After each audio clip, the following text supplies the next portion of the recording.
Most people don't wake up planning to shatter their own world, but the path to chaos is built on whispers, subtle shifts, and choices so small they barely register. Anonymous once said, "It's not the leap that destroys us, but the steps we don't see." There's a raw, unspoken reality about married women that slips past most people's notice. A truth so quiet, yet so devastating, it turns them into the easiest targets. Not because they're fragile, not because they've abandoned their values, but because the human soul is a battlefield where desire and duty wage a silent war. No one stands at the altar dreaming of betrayal.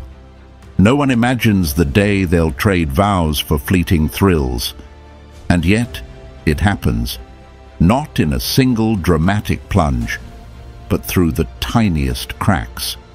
A glance held too long, a laugh that lingers in the air, a message that lights up her phone and sends a shiver down her spine from someone who isn't him.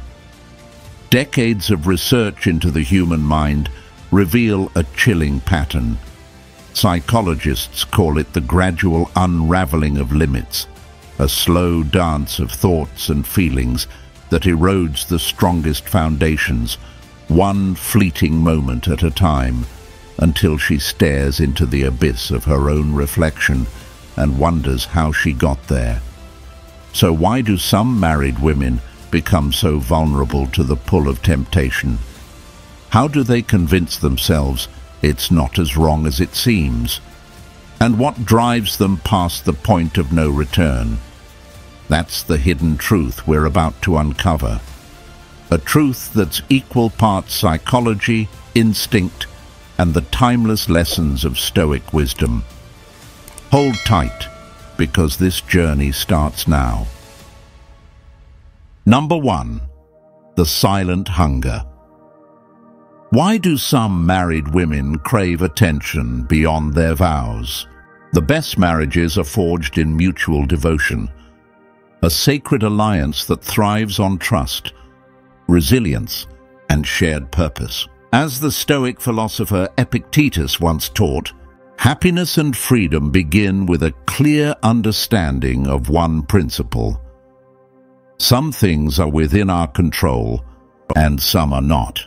A strong marriage should weather storms and silence temptations, but not every bond holds its fire through the years. Some women, despite the rings on their fingers and the promises they've made, find their hearts wandering toward voices outside their homes. And here's the twist most people miss. It's rarely about lust or a thirst for rebellion. It's something deeper, something primal, a hunger carved into the human spirit. Too often, we assume these women are chasing an exit from their lives. But the truth is far more subtle. They're not running away. They're searching for a piece of themselves that slipped away unnoticed. Human beings are built to crave connection, not just the kind that fills a room, but the kind that fills a soul. For women especially, emotional closeness isn't a luxury, it's oxygen. In the early days of marriage, that closeness burns bright. The late-night whispers about dreams and fears, the way his eyes catch hers across a crowded room, the electric thrill of being truly known. It's a drug. That feeling raw, alive, unshakable. But time has a way of dimming the flame. What once felt like a grand adventure shrinks into a checklist. Who's picking up the kids? What's for dinner? Did the bills get paid? The poetry of love turns into the prose of routine. And in that shift, she starts to fade, not from his sight, but from his focus. She becomes a fixture, like furniture in a familiar house, and that's where the real danger takes root. Dr. Esther Perel, a leading voice in relationship psychology, points to a silent assassin in long-term partnerships.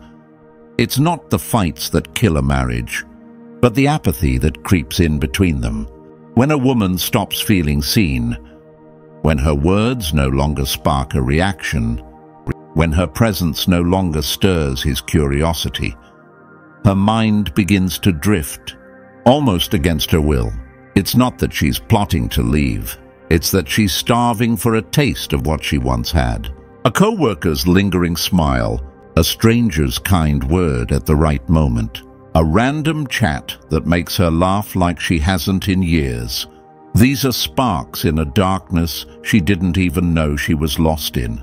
Suddenly, those small exchanges feel like a lifeline, a reminder of a self she thought was buried under laundry and late-night exhaustion.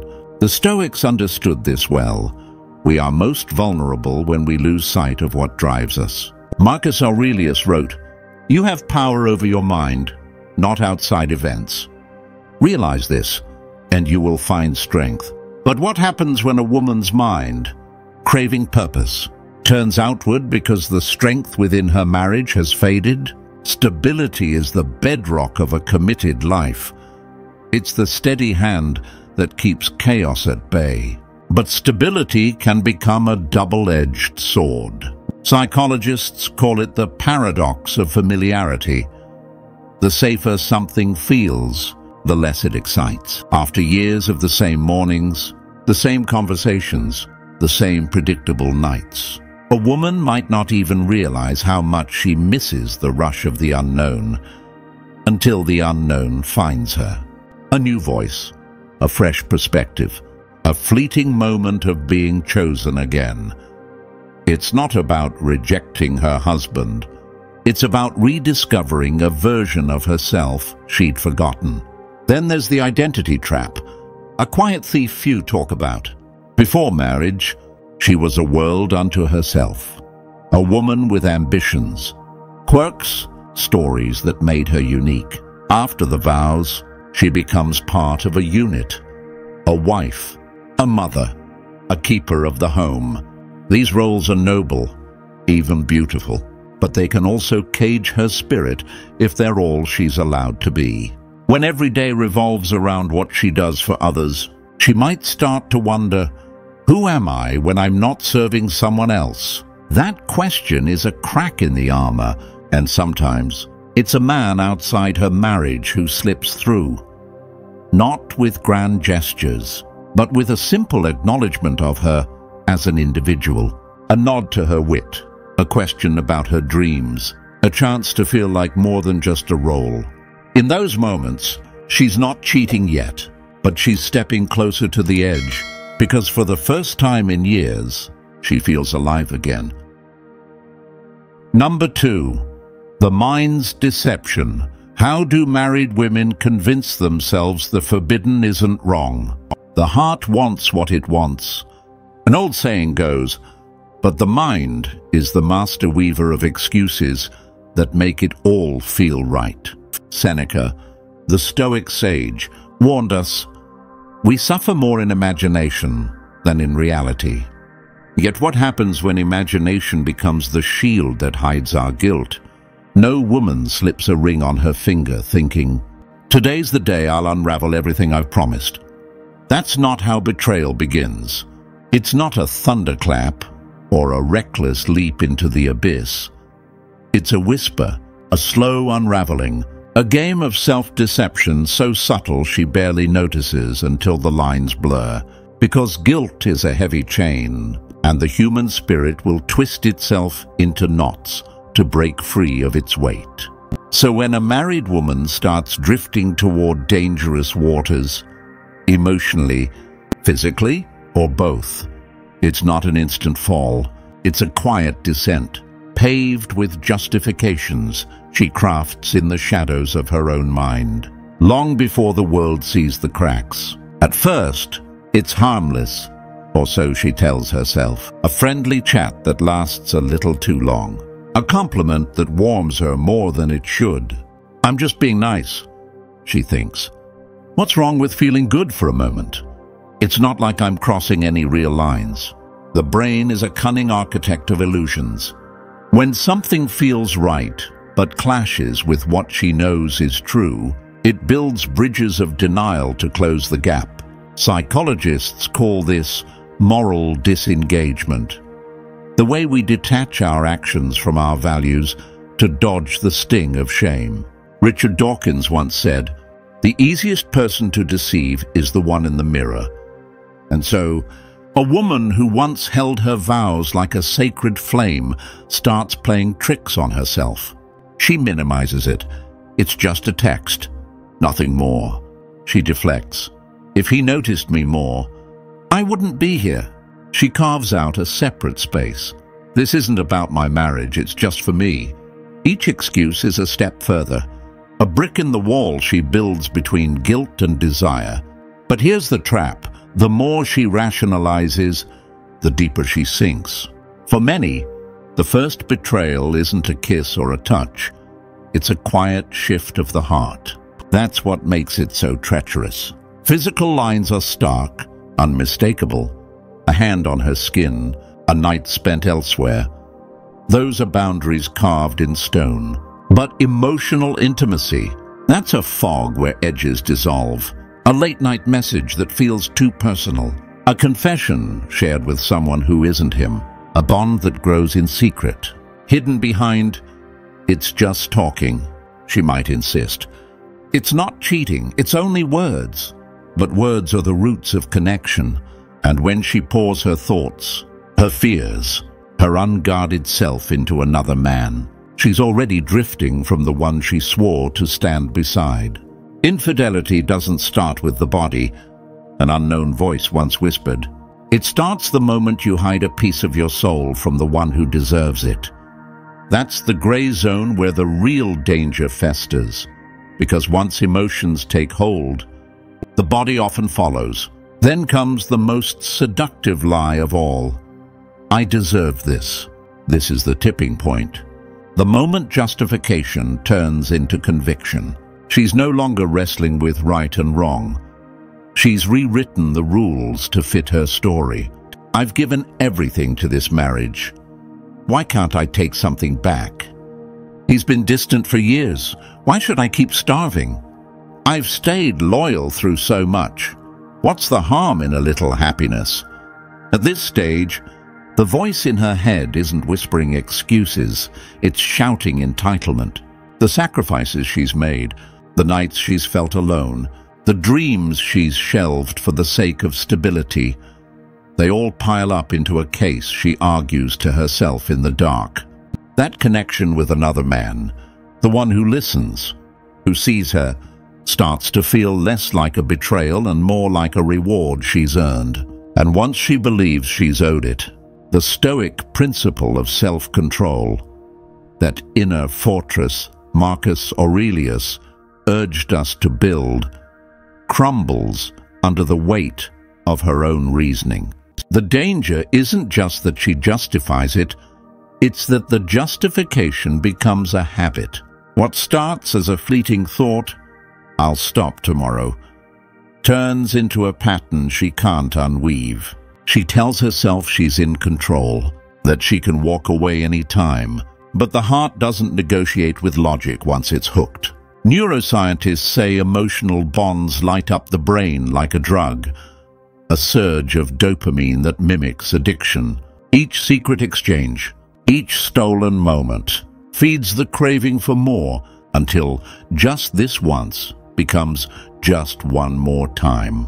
And with every step, the guilt fades, not because it's gone, but because she's trained herself to bury it beneath layers of self-made truth.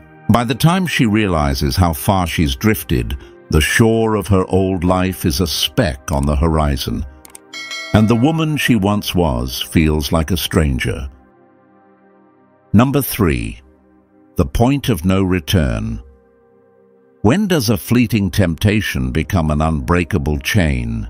We are what we repeatedly do, Aristotle declared long ago, and the Stoics echoed this truth. Habits shape us more than we shape them. Every tale of temptation has a moment where the tide turns, a line crossed, a bridge burned, a choice that can't be undone. For married women teetering on the edge, it's not the grand betrayal that seals their fate. It's the quiet shift from "I shouldn't" to I can't stop. The scariest part? Most don't even see it coming. They drift past the point of no return, blinded by the illusion that they're still in control, until one day they wake up in a life they no longer recognize. And the woman they were feels like a ghost from another time. It starts small, as all dangerous things do. The first message she sends, knowing it's a step too far.